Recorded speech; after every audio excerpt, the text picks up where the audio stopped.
Guys, we're here. I'm here. Welcome to Freedy as Danny sniffing 411. Just kidding. It's Entertainment 411. I have allergies. It is allergy sneezing. We are sniffing up the place. We're going to be on sneeze count, ladies and gentlemen. If you can count how many times I sneezed during this interview, I'll give you a prize separate from the other prize we got today. All jokes aside, welcome to Entertainment 411. This is all things entertainment, all things news, all things casting, all things producing, all things makeup artisting, all things acting, self-taping, all the good things in our business and our industry. We are going to be chatting with a very special guest today, another casting director. So make sure you guys got your fingers ready for the questions. Type them out in the comments, whether you're following on Instagram or on Facebook, YouTube or Twitter. You could send your comments and questions live. We will be answering them. Once again, I'm your host, Freedy as Danny. Thank you so much for tuning in last week. I was away sick. Thank you for everyone for holding it down. It was a great session. And guys, we're here again every week on Tuesdays, giving you the 411 on what's going on in the biz. So without further ado, we have a very special guest today. Kate Yablunovsky from Kate Yablunovsky Casting is going to be joining us today. And we're going to be answering all the questions. We have 10 questions prepared and ready for her, but at the same time, we also have some questions from the audience. We will be happy to ask her. So like I said, if you have things about, what she looking for specifically for auditions or how she does her self-tapes, what she prefers, make sure you write that in the comment section. Without further ado, let's bring Kate in 4, 3, 2, 1.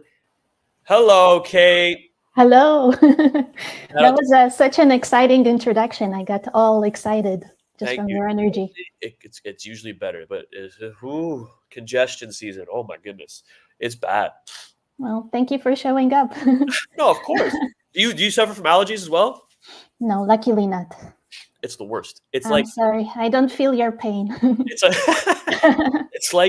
It's like you're sick, but you're not sick, and it's kind of like you're able to function in life, but you also just sound horrible. So people give you that, especially during the pandemic, it was really bad.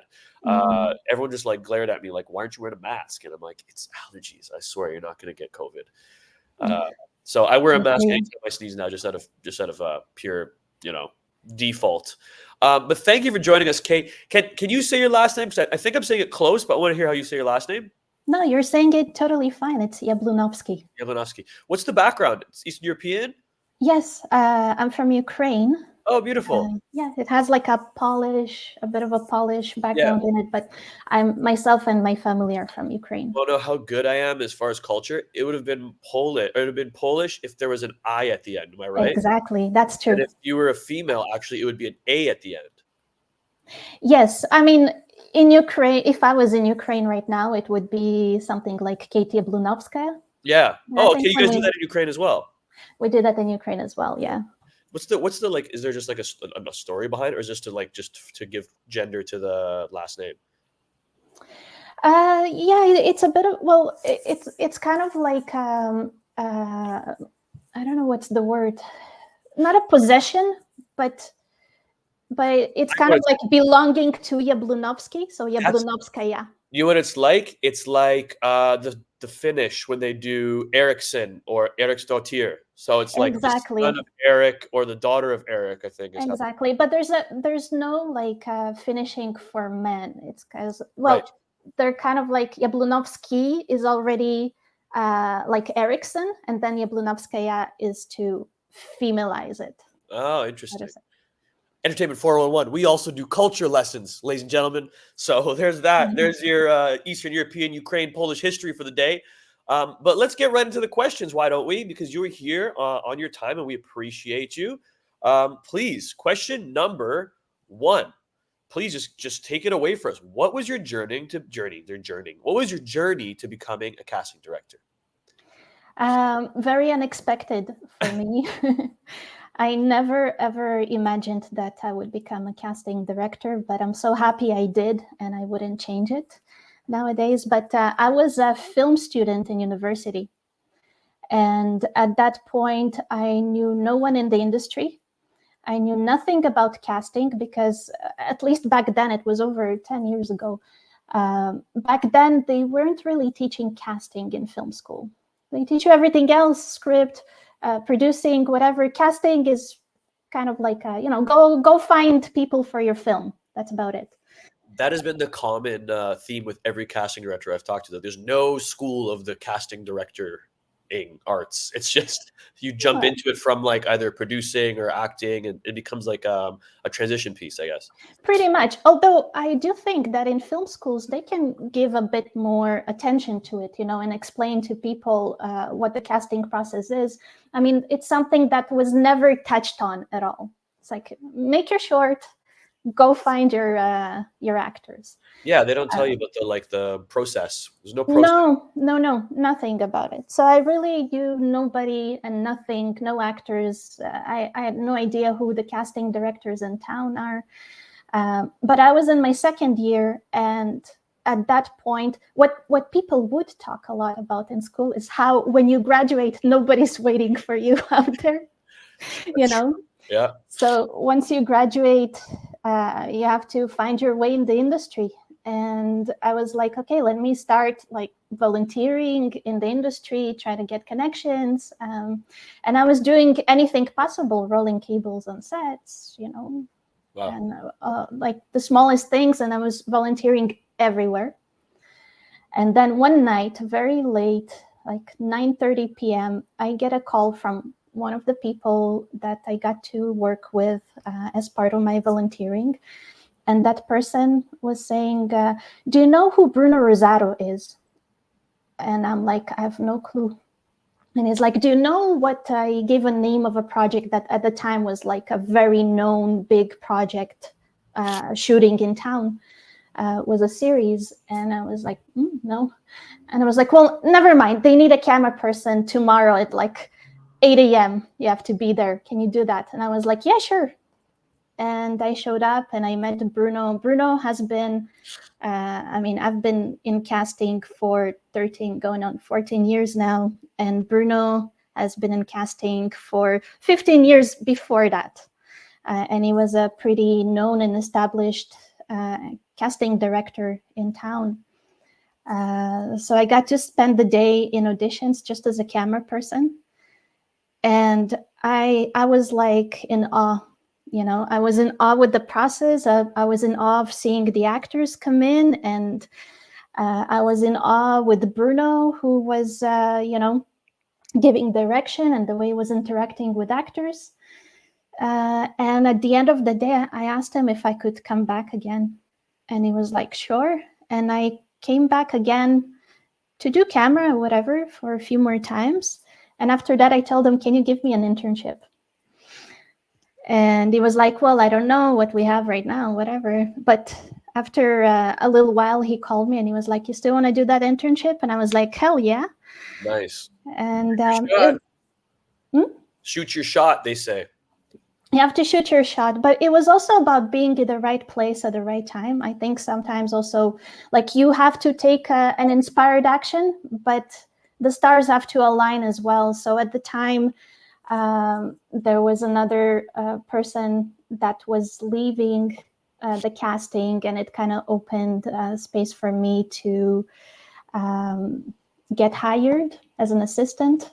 And from there, it was assistant, associate, casting director. And over time, I bought into the company and we became partners. And we're now Rosato Yablunovsky Casting. Right, so that's where the name Rosato Yablunovsky comes from. So his was originally, what was the name of his company? So it was like Bruno. It was a Bruno Rosato Casting. Oh, just named it. Yeah, so it's like kind of like a merger. Very cool. Yeah, that's quite the journey. Yeah. So I mean, like it's I've noticed it's like all the casting nerds, they have it's a similar grind. It's just everyone's a little bit different. Some people are going into production and some are acting, but it's always the steady climb of well, you went right to the trenches. You went from camera person straight to assistant. So and then right to associate, then to partner, and then now you're running a casting company. Sorry, guys, allergies are killing me. So thank you so much for sharing your journey. I'm gonna take on to this next question because it's kind of a nice transition piece. So now that you are a casting director, what do you love about casting? Whether it be one thing or multiple things. I love it that it's a collaborative process. So I like collaborating both with the filmmakers and the actors. You know, when the actors come into the room, we have a collaborative process between us. It's not just me giving them direction. We feed off of each other at the end of the day. And I love the collaboration with the filmmakers as well, you know, the opportunity to work with different writers, different directors, so many creative approaches, and it creatively, in terms of inspiration and creatively, it turns me on a lot. Yes, collaborating is probably the biggest thing about casting. It's interesting every time we chat with other casting directors. That's the biggest point that they make. It's they are just as good as the actors that they bring in. You know, when the actors come into an audition room and the actors do a great job, you as a casting director then shine. You know, because you're showing the producers, hey, I can source talent, and you're gonna have a hard time choosing who you want for this role, but I'm gonna give you some good choices essentially. 100% for sure. And also, I mean, you know, arriving at this kind of interesting take, it's a great collaboration in a room. It's the actor, whenever actors come into audition in person, the Right. first take is always theirs. You know, I don't tell them anything. They come in and they show what they prepared. Nice. And sometimes I learn from them too. You know, sometimes someone comes in and I'm not like, oh, this is really interesting. Let's work off of that, you know? Right. Yeah. Sometimes we don't even know what the tone is until, you know, we discover it, and vice versa. Like when I go into a room and I have an idea in my head, and then the casting director says, "Hey, try this note." Then, like, I think what makes a good actor, just as well as a good casting director, is being able to switch on the spot, even if the note is like not what they're looking for. I think a lot of times casting, and tell me if I'm wrong, you guys are just looking for our flexibility, our ability to be directed essentially in a scene to give a different take. 100%, yeah, 100%. I mean, actors supposed to come very open, and they should be open to be asked to do it in all kinds of manners. And the more you say yes, you know, the more your kind of approach is, yes, let's try that, Yeah. the easier you'll get there. And that's why, you know, if I can give someone direction and they're like, oh, that's interesting, let's try it, and we try it, we kind of arrive at stuff together. So I mean, I like it when we're not necessarily in this kind of dynamic of I'm telling you what to do and you just have to do what I ask you. There's a little bit of that, you know, because I'm giving direction because I'm trying to get them to the closest possible take that I know would appeal to the filmmakers. But the minute it's kind of like collaborative, it's a discussion between us, and they're like, "Oh yeah, it's true," and they suggest something on their own on top of that, and they know where to take it. You know, it becomes very interesting. Absolutely, yes. Guys, if you're just joining us, we are here with Kate Yablunovsky of Rosato Yablunovsky Casting. We're asking her 10 questions. So again, if you have some questions, please, please, please write down in the comment section your questions, and we'll be going ahead and answering them live. We also have a contest, guys. Just so you know, we do have a contest. There is a contest to get a one-on-one session with Kate herself. That is if you put a certain hashtag in the comment section. Kate, do you remember what the hashtag is?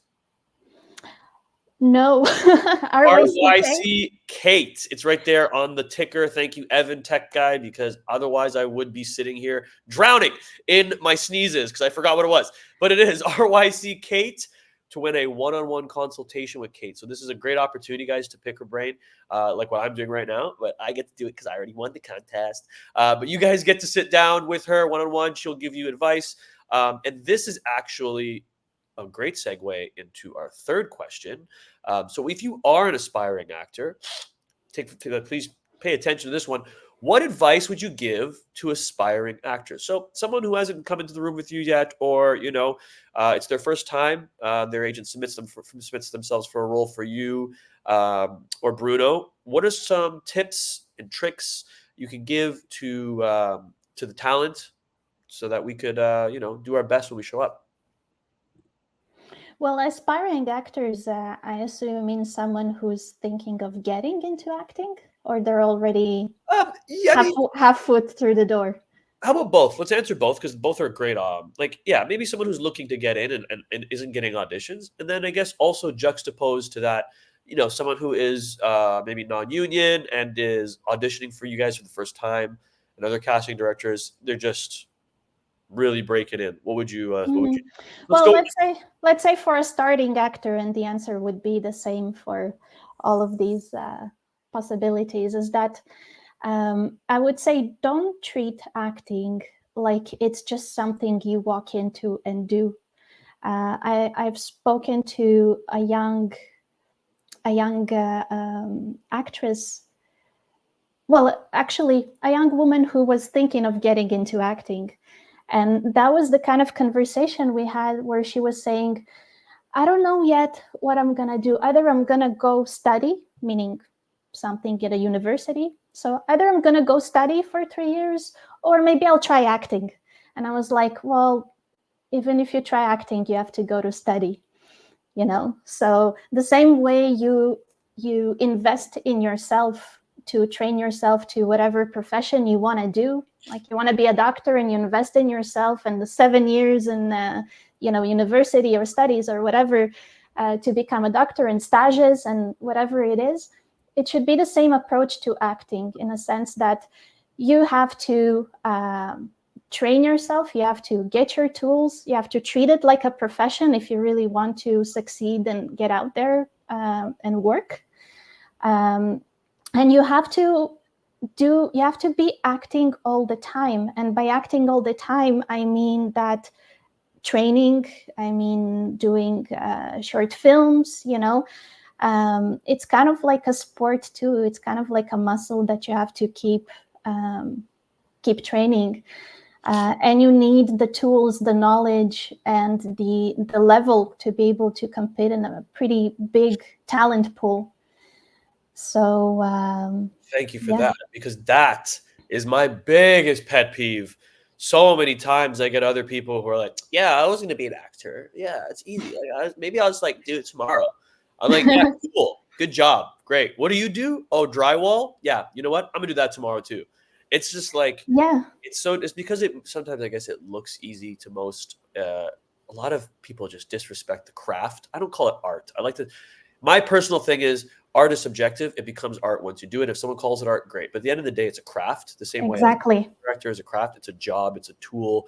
It's something that you have in your tool belt. And it takes study. And like you said, stay active. Go to the gym. Work That's out. it. Exactly. And notice that, like you said, go to the gym. If we say acting is also a sport, you have gold medalists who win a gold medal, then they go back to training, right? And they keep on training. They're not like, I won, let me just go rest until my next Olympics. Nope. That's it. Doesn't work like that. No. That's great advice, Kate. Quick question for the auditions. When people audition for you in the room, I want to make sure I'm not jumping ahead of any questions here. Are these a question that we're going to ask later? No. Okay, so this is a part of my question. So, when someone comes into the room, let's say they get into the room with you, what are, do you do more than one take? Are you more of a 2-take person? Do you like you said, you like the actor to come prepared? Any things that you really, really, really want to make sure the actor does? Are you very stickler? Are you a big stickler when it comes to lines, stuff like that? I'm not a stickler about anything. I think it should be fluid and flowing, and there's no set number of takes that I do.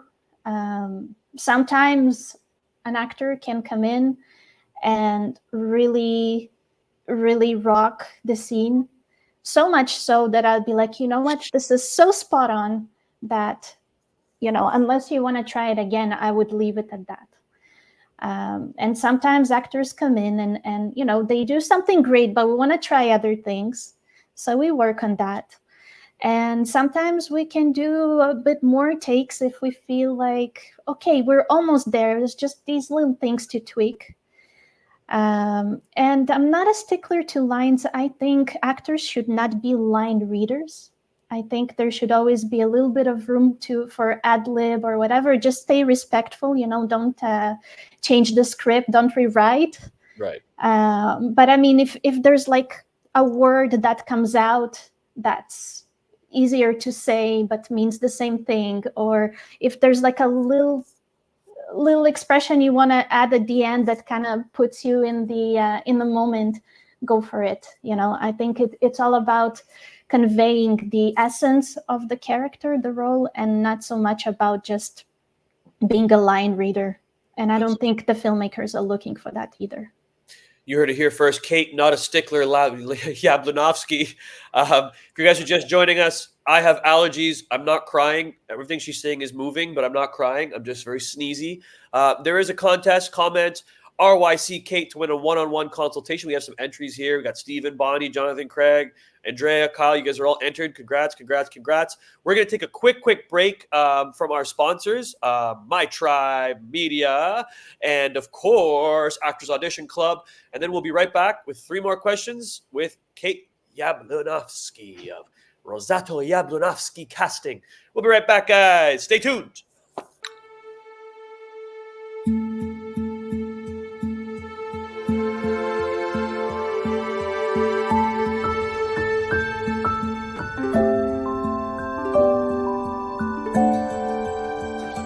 Director who gives you good notes. I'm going to be a bad director who gives you lousy notes.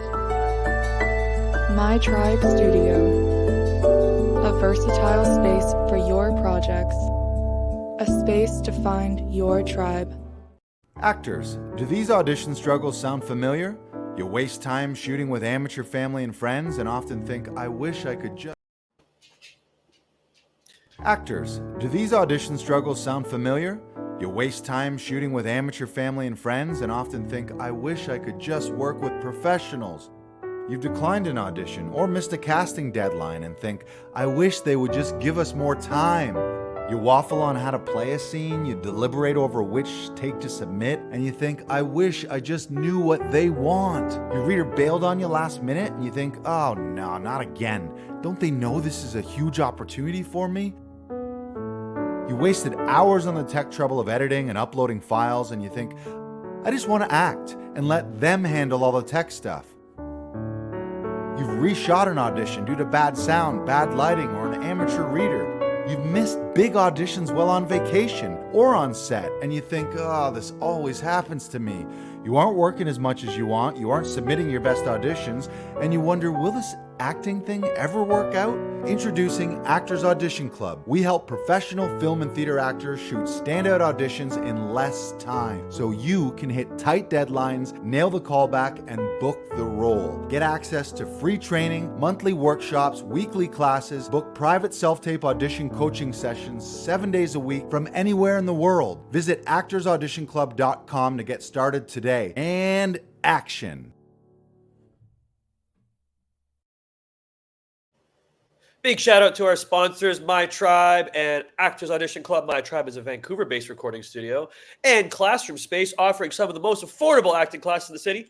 They have a scene study and an improv classes coming up this month. So if you register through eBoss, you get a 10% discount on all of the My Tribe courses. So please, if you're in the Vancouver area, check them out, okay? There'll be also a link in our Instagram page and Facebook page, I'm sure. Stay tuned for that. We are back here with Kate Yablunovsky of Rosato Yablunovsky Casting. I'm your sneezing host, Farid Yazdani. For those at home counting, I had 3 sneezes during that commercial break, so add those to the list. I'm going to try to hold these in for the rest. We're back. Kate, welcome back. How are you? Great. I didn't hear you sneeze during commercials, so it doesn't count. I muted and I unmiked. I took the camera off, too. If my camera go blank, it's because I'm either blowing my nose or sneezing, and also because my dogs are probably barking. We're back, Kate. We have 1, 2, 3, 4 more questions before our next quick break. Here's an interesting one. I'm not sure if this is something you dwell in, but if you do, please share your insights. Mom and dads who have young kids in the industry, so stage moms and dads. What advice would you give to those who are trying to get their children in the industry? So that's actually a great question. I'm happy you're asking that. I would say make sure that the dream is your child's dream, first and foremost. Really make sure that it's not your dream that you're trying to vicariously live through your child. And there's nothing more important at kids' stage, at a child's young age is to have fun in that process. So I think there should be a healthy balance between, sure, teaching them the etiquette of like the professional side of being an actor. So there are some things that have to be sort of upkept, you have to be on time, you have to prepare, you have to learn lines, whatever it is. But make sure that you do that in a manner that you are attentive to your child, that you're not forcing them to do anything, that you can walk away whenever they're not comfortable, and that you make sure that they have fun in the process. And I think, they should not miss their childhood. And it's super important. And I've seen people, parents in audition room where I can see the child's really not into it. And the parents like, I'm going to count till 3 and you're going to do it. And I really don't like that when parents do that. That's a big one. Make sure your children still have their childhood. That's a very, very big one. Very important. Yeah, and that it's their choice, they're their own people. Kids are their own person. So, we're just there as parents, we're just there to support them. But we shouldn't be forcing them to do anything at that stage. And especially acting is, it's still an emotional craft. It's not the same kind of acting as they do with toys, with friends in the living room, right? So, you have to be very sensitive to your child. For sure. That's great advice. I agree with that. I think the biggest piece I'll take from that is let the child continue to have their childhood. That's a great. That's the biggest point. And I would also add that if your child wants to do that, and if they want to pursue acting, in a professional enough level, then as a parent, you would have to show up, as a parent, you have to make that commitment as well. But you make that commitment, you teach them the etiquette, the professionalism, and all that stuff, but don't try to get involved in the creative process. I'm not sure that most parents have the sensibility of the creative process or even of the craft of acting. So if they get too much involved in that can hinder the progress of the child. For sure. Segueing to the next question, kind of similar context, but once the actors get into the room, so what are the biggest mistakes performers make when auditioning? What are some of the things that they do that just they shot themselves in the foot, for lack of a better term? They could have prepared something that they didn't, and it's a big no for you. Is there anything like that you have in your room? Always. I think there's a lot of examples, different ones. One of the main ones is when performers come to an audition and they give a lot more weight to the dialogue rather than to the internal world of the character, and basically building a character. Because first you have to understand what this role is and who that character is and what are their goals and where are they trying to get in the scene and what are they trying to achieve and all that stuff. And I think the approach should be first and foremost from the inside. And I see a lot of the times actors come in and they give a lot of emphasis on the dialogue and the physicality rather than seeing that there's a living character inside that, that feels and thinks and reacts. And the other thing I would say is also there's a lot of power in the acting in the silence that a lot of actors miss. So even, if you get a scene and there's a lot of talking before your character talks, and if you feel like, well, what am I going to do in all that time? And I see actors a lot of the times when another character talks to them, they're like, they just do this. And the truth is that you should know how to receive lines as much as you know how to give lines, which means everything, the whole process should come from inside. And feeling is the secret. Let's put it that way. Very well said. I agree. That's some of the biggest mistakes actors make, is filling in those gaps, the empty spaces, the silence. That is very important, just as much as the dialogue is. It's that people want to see how you are able to work with other actors, and that's part of it. Listening. Listening, but also being, you know? Yeah. It's like an actor, a character, sorry, not an actor, but a character. When they listen, it's not about showing that they're listening. Yes. It's kind of like what is happening in their internal world. Correct. And Yeah. it doesn't need to be big. It doesn't have to be expressive, but something's happening there. So it's the presence of the character rather than, just the expression of it. Well said. Well said, Kate. Thank you very much for that. Question number 5. Question number 6. I like this question a lot because a lot of actors have trouble with this. How important is it for talent to have a demo reel? And how often do you look at demo reels from talent that maybe you haven't seen? Is there someone that an agent will push to you and say, hey, maybe you want to bring these guys in the room. Here's their demo reel. What's your thoughts? I think it's a must-have, but if I can use a bit of rough language, I think any any actor who wants to work as a professional actor should have all their shit together. In a sense, like a professional headshot, an updated, properly formatted resume, and a demo reel.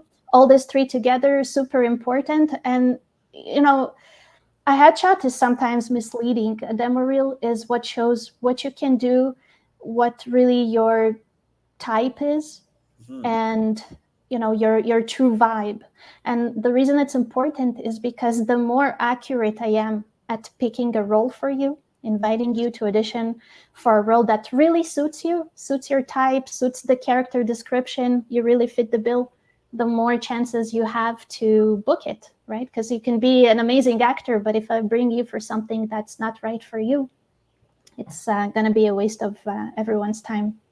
I might argue as well that, respectfully too, that the demo reel might actually show range too. So maybe you thought that the actor is a certain type, but then you say, oh, they could actually do this as well. So maybe like a good demo has a variety of stuff, whether it's comedy and some drama, Hallmark, HBO-esque kind of stuff, to show that the range, because a good actor has range, right? And I think I would say you don't have to overwhelm. You just have to show good ability, good skills. You can show versatility, but I would not advocate towards, if you have that work under your belt, put it in your demo. If you're a starting actor and you're thinking of, let me just shoot a bunch of scenes, kind of like a class work audition, Sure. and I'm going to shoot myself as a lawyer and as funny and as this and as that, that might not be working for you. I would more say choose a few strengths, your strong suits. Okay. Shoot that, make it, not too long, make it to the point, do your best work. And that would be enough, if you show something of quality, that would be enough to inspire people to try things with you. Right. That's my thoughts, because I'm talking more so people who have work under their belt. But I guess the question you were answering was more specific to those who are breaking out. And it's always the question of, oh, but I don't have any work to put on a demo reel yet. And my thought process, and this is what I did when I first started out, was exactly what you said, is I think it's better to put a strong audition style piece in front of, a ring light than to, show a short film that might not show your best light, or a student film. Absolutely. Yeah. Like if you were to do maybe two like what would you like in a demo? Like for someone who's just like brand new right off of it, 2 contrasting pieces, is 1 piece enough? What do you think about that?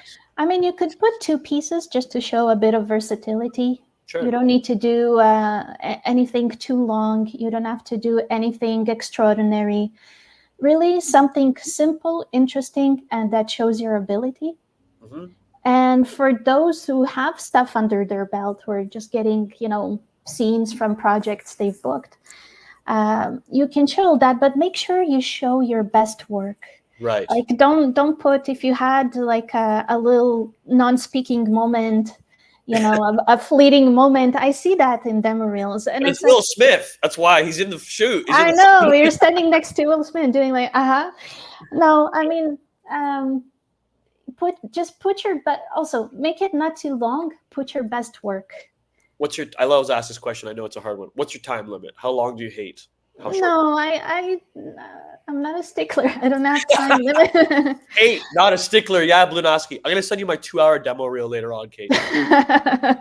As long as it's a good, your best work, I'm sure it's gonna be. No, listen. Don't go over 3 minutes. I think even after a minute, people get the point. Yeah. But if you put all your best work, the stuff that we need to see in 1 minute is better than just you putting a whole bunch of stuff over 3 or 5 minutes or whatever. Yeah. Filmmakers, experienced people, and casting directors, they get the point fast. Yes. Well said. Well said.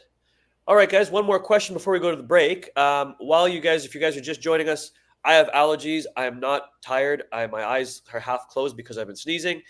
We have a contest. Comment RYC Kate to win a one-on-one consultation with Kate. We have some late entries that are in here. More are coming in as we do this interview. Guys, this is a great opportunity to pick Kate's brain, get some more intel, any questions you have. Even just pitch yourself as an actor. Why not? Hey, we're out here to succeed. So do what you gotta do. Kate, this has been great so far. I want to thank you again. This has been very insightful. Thank you for having me on eBoss. While you guys are here at Entertainment 411, don't forget to leave your comments and questions in the comment section. We will get to them near the end of the interview. Okay, question number 7, lucky number 7. Hello. If an actor has never auditioned for you, what can they do to have the honor of that first audition with you? E.g., a demo reel, self-tape, specific training, specific experience. Essentially, what can an actor do to get in front of your presence? What's the way to get in front of those eyes, Kate? I can tell you honestly, if it's just cold submissions, we get a lot of those every day, and it's really hard. And we get them across all the platforms too, on our Facebook group and on Instagram and all that stuff. And it's harder to get back to actors that way. Even though we do pay attention to them all, we do try to keep them all kind of filed and follow up. But the best way to kind of really get into the audition room is to do a submission to a current breakdown to a role that's really is your role, not just you being ambitious about a role, because sometimes I release a breakdown and I get submissions from self-represented actors who are like, yeah, I can be the mother and the nurse and the this and that. I'm submitting myself for these 10 characters. So that doesn't work. But if you do the job of properly understanding yourself as an actor, and submitting yourself to the right role that you feel like, yeah, I really can do that role. It suits me. I see myself in it. And you send me that submission and I feel that suitability, it's both energy and, things actually falling into place. Right. So if you do something that focused, there's a better chance for me going over submissions, looking for people to bring to audition for this role, that I'd be like, okay, yeah, that's good too. And let's add them. That's for self-represented actors. For represented actors, hopefully they have an agent that knows how to, push for them, who understands them and what's the best casting for them. And yes, for everybody, it helps a lot to have a demo reel of some sort to give us a good idea of who the actor is and what they can do. Although sometimes an agent pushes an actor and submits and says, hey, that would be great for the role. And we have great relationships with agents. We trust them. We brainstorm with them as well. Right. So that's also another way. Wonderful. Any projects coming up that you're casting that you're allowed to talk about? or do we have to stay tuned on Casting Workbook Actors Access to see what's coming? Well, stay tuned on Casting Workbook and Actors Access. I'm working on one project that I can't talk about, and I'm working on a feature film about the race driver Gilles Villeneuve. Ooh, very cool. Yeah. I'm going to submit myself to play the race car and to play the tire guy and to play the checkered flag guy and to play Gina Villeneuve's arm. And a race driver, one of the race drivers on the podium. Yeah, with the helmet on, so you can't see my face. Ladies and gentlemen, we're going to go to a quick commercial break. This is a special one for me. Shameless self-promotion. This is my project. My camera. How do I get the... angles. Day Players. Why is this doing this? Oh, here we go. Day Players coming soon to a streaming site near you. I'm using my laptop today, guys. Forgive me. I can't figure out why my thing is doing that. It's a great project that I have been working on for quite some time. We won the Canadian Comedy Award for the short film version. We just got into Series Fest in Colorado, and now we are about to release it live. If you have your children watching, please just put it on mute. There's some swearing a little bit. This is Day Players, my project coming soon. Evan, roll a clip.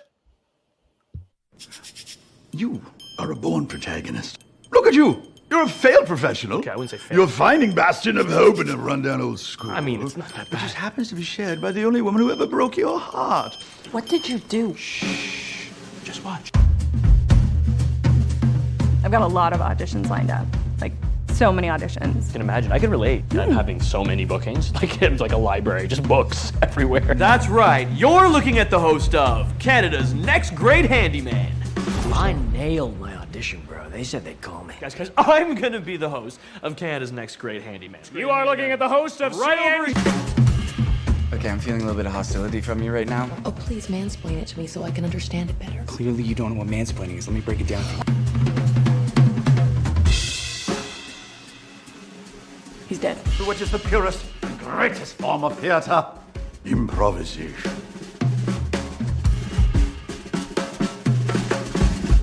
Told you I would eat you! I told you I would quit! Woo! Let's go! I cannot watch this anymore. This is agony.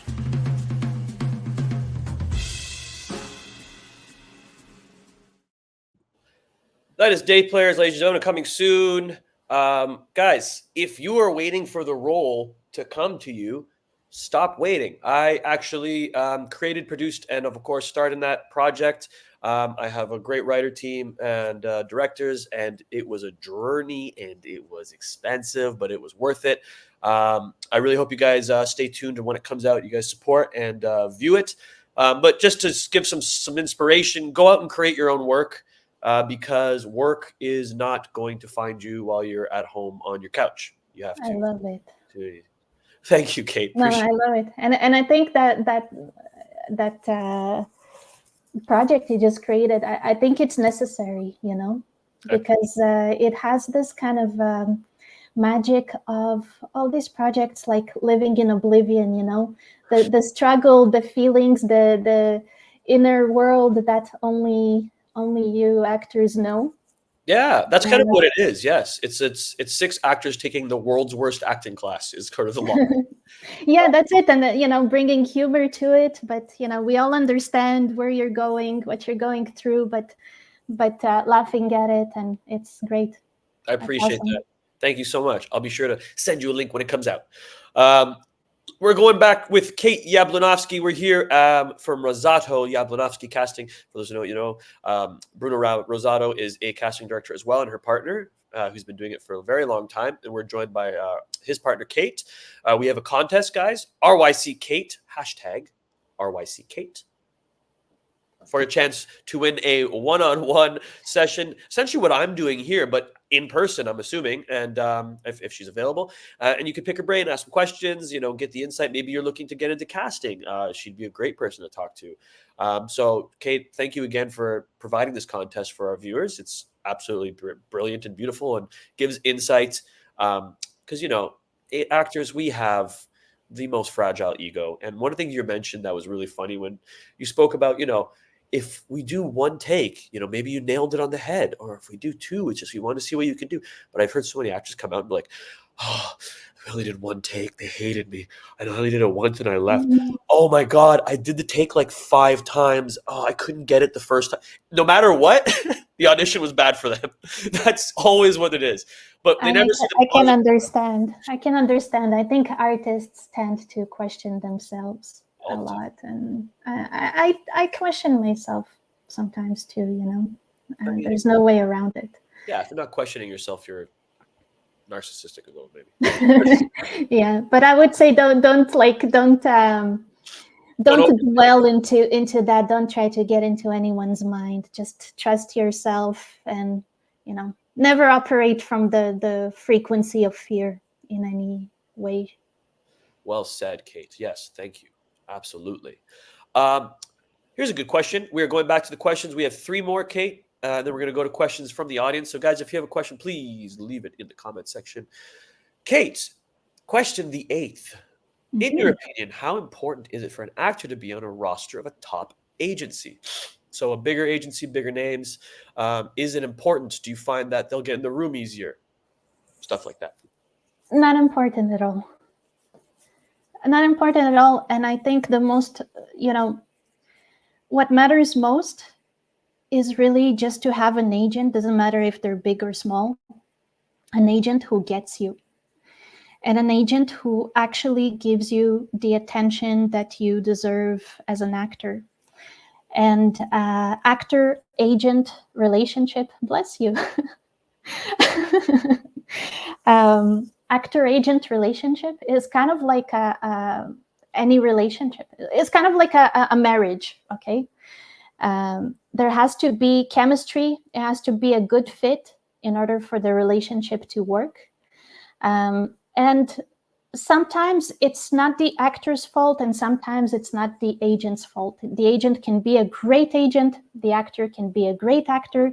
And if there's no chemistry, and if they don't understand each other, if the agent doesn't get you, who you are, what your aspirations are, what your type is, what roles you're good for, what's the best way to promote you, what's the best way to submit you. If they don't get it, and sometimes it happens even if they're a good agent, because it's just like that in anything in life. Sometimes people just don't have chemistry. You're not going to get far with that agency, and you're probably even going to fall between the cracks, which I see happen to a lot of actors. So better yet, just focus on finding an agent that you have a great chemistry with, that you understand each other, that you know how to work with them, that you trust them, and they give you the attention that you deserve, and you're not just like a name on the roster waiting to be found. Or a number, which is even worse. Or a number, even worse. Well said. Yes, thank you. Wow, we're talking about being present. Kate is definitely present. She heard me sneeze on mute. So thank you for blessing me while I was on mute. I'm clear cognizant. Yes. Well done. Well done. Guys, so make sure your agent is working for and with you, not just with you. Make sure that they are looking out for your best interests. And as she mentioned, it doesn't have to be a top dog. You can start off with a boutique agency. And, again, if that relationship fizzles and you move on over to another agent, that's also the way to go. I remember I personally was actually with Edna Talent Management, so shout out to them. They really started my career well. The agent that I was with really, really knew what they were doing and knew my type. And now I'm actually with the characters. I moved onward. And again, it was not a matter of fit. It was just a matter of growth. So and that too, I'm happy you mentioned that, because that too, I sometimes notice actors who start with an agent and they do very well, but then it becomes stagnant. And I can see the potential in the actor. I can see that they can really go places, but the agent, in what the agent is capable doing for them, has reached their capacity. Mm-hmm. But they're sticking there out of loyalty, and I respect that. It's a great trait in our industry. But you have to identify also when is the time for you to move on, not from a disloyalty place, but really you have to advance, you have to grow. And so is the agent too, the agent, you liberate a spot for the agent to raise another actor. For sure. Absolutely. Question 9. Speaking of growth, how would you like to see the Canadian industry do differently, or what would you like to see them do differently in order to grow? There's the ongoing joke that in order to succeed in Canada, you have to move to the States so that they can hire you as a lead in Canada. The industry here is obviously a little smaller. It's still big, but when we compare to our brothers down south, it's just a matter of population. It's a matter of of opportunity. We have less channels. We have a smaller infrastructure. What's something that you'd like to see the Canadian industry do to change that, to grow Hollywood North and make us a powerhouse in this business? Because I like to see that personally. I'd love to see that too. What I think would be helpful is, because there are factors that we have no control over, like bureaucratical factors. For example, I don't know, tax credits and whatever. Sometimes I can't hire people from Vancouver because I need them to be Montreal taxpayers, for example, right? Yeah. So sometimes there's like bureaucratical stuff that we can't do anything about. But then with everything else, I think number one thing is that everyone in the industry, the unions, the filmmakers, the actors, the agents, the industry as a whole has to be more flexible, because the growth of the industry, which is the growth in work, the growth in projects coming here, or being just not necessarily even coming here, being created here, the growth in casting, the growth in representatives, everything has to do with more work opportunities in Canada. And the way to do that is to ensure that we don't limit filmmakers' productions in creating works. So sometimes there are limitations within the union, or limitations, again, within bureaucracy or whatever. And sometimes it's in our approach. The more we open up for people to have opportunities to create work and to try to get work, the more our pool grows, our industry grows. And I think that's a big factor in it. And then the other factor is, we need to be, like you said, don't wait for work. We need to be creating work domestically too. But we have to make sure that we're not trying to imitate Hollywood, and that we create something that is our own flavor, that is more distinct to us. So in Quebec, there is a French side to the industry, and they do have like a functioning Hollywood of their own, right? Because they do have their own flavor, their own artistic vibe. And I think in English Canada, we can provide that as well, and not try to, not try to be mistaken for US. Yes, absolutely. Ladies and gentlemen, my sneezing is giving me vertigo. I can't keep my laptop straight. I'm here with Kate Yablunovsky from Rosato Yablunovsky Casting. If you guys have any comments or questions, please, now's the time to leave them. We also have this contest. We're about to announce the winner after this last question. RYC Kate, hashtag RYC Kate, to enter a one-on-one session. Kate, we did mention this. I could probably guess the last question, but we mentioned this earlier. So it's a nice way to come full circle. Question number 10 is about your mentor. We all have mentors. Who is your mentor's mentor, and why? I'm sure everybody can guess, but for sure it's Bruno Rosato, who gave me the opportunity in the industry, and he taught me everything I know in casting. But even more, like he really molded me and encouraged me to dream, and he encouraged me to be myself, because when I was starting out and I was very young, I was in my early 20s, and I was, I'm soft-spoken and all that stuff. And I came to him and I said, I need to be tougher. I need to be louder. I need to be this. And he was like, don't you dare. And it's like, you're going to be yourself, and that would be like your strongest asset. So he really is my role model, and I'll always be grateful to him. And he's my casting partner, but he's also, at this point, after so many years of working together and learning from him, is also a dear friend. Shout out to Bruno. Hey, Bruno. I hope you're watching. Thank you so much, Kate. This has been great. The questions have It been was great. awesome. Thank you so much. Very insightful. I've learned a lot from you as well, as I always do in these interviews. Special shout out to Shailene at eBoss Canada for hosting this Entertainment 411. We could thank her for this. We were just joking before. Not a lot of people know what Shailene looks like. She's a mystery. Well, Shailene rocks either way. She's great. Yeah, if you see She Shailene, works really hard for the industry. Oh yeah, She's oh yeah, really, really busting her butt. yeah. Another shout out to our tech gentleman, Evan. Evan, I see you on camera. You were multitasking and staying focused. Do you want to pop in real quick and just say hello? Come on, we never feature you. Pop in. Hey, Sure. Evan. Look at Evan. For all this beautiful stuff you're seeing, this layout here, the logo, the ticker, the questions that are popping out, that's Evan. Everything was so smooth. Smooth as butter. Just like in broadcast TV. Yeah. Exactly. Appreciate it, buddy.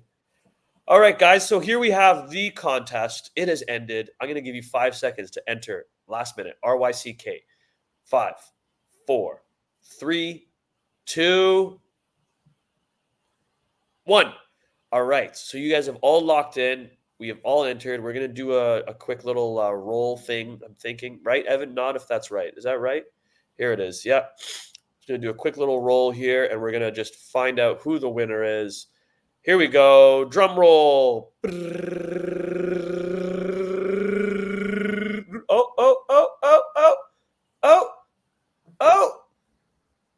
Oh, Giuseppe Calvanisti. What a great name. I love that. Giuseppe Calvanisti. You are our winner. Thank you, Giuseppe, for tuning in. You have won a one-on-one session with Kate. We appreciate you. You rock, dude. Thanks for watching. We had a lot of entries, people who've been watching for quite some time. Please keep watching. We have other contests. It's not going to end here with Kate. We're going to have other contests during our show every week. So please continue to tune in.